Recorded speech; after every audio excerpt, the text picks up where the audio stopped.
Okay, so we are going to make this person skinnier, so you can do it on quite a lot of places, or you can also make like an hourglass shape, or you can make it fatter if you want.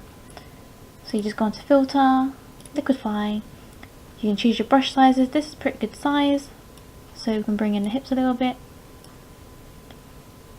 Well, I meant the waist. Don't want it too skinny, otherwise it looks a bit fake.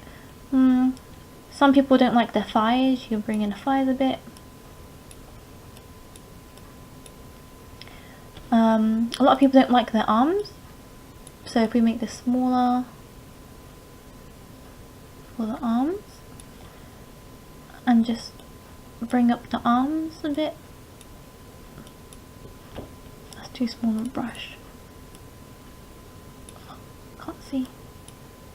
Bring up the arms, so it's a bit skinnier. Okay, and then a lot of people like bigger boobs, so let's just go for bigger. That's probably a bit big. So just pull it out a little bit, and a little bit there. Ta-da! Press OK. This is the finished picture. Now this is the final product, and this is the before. Before and after. Nice and easy.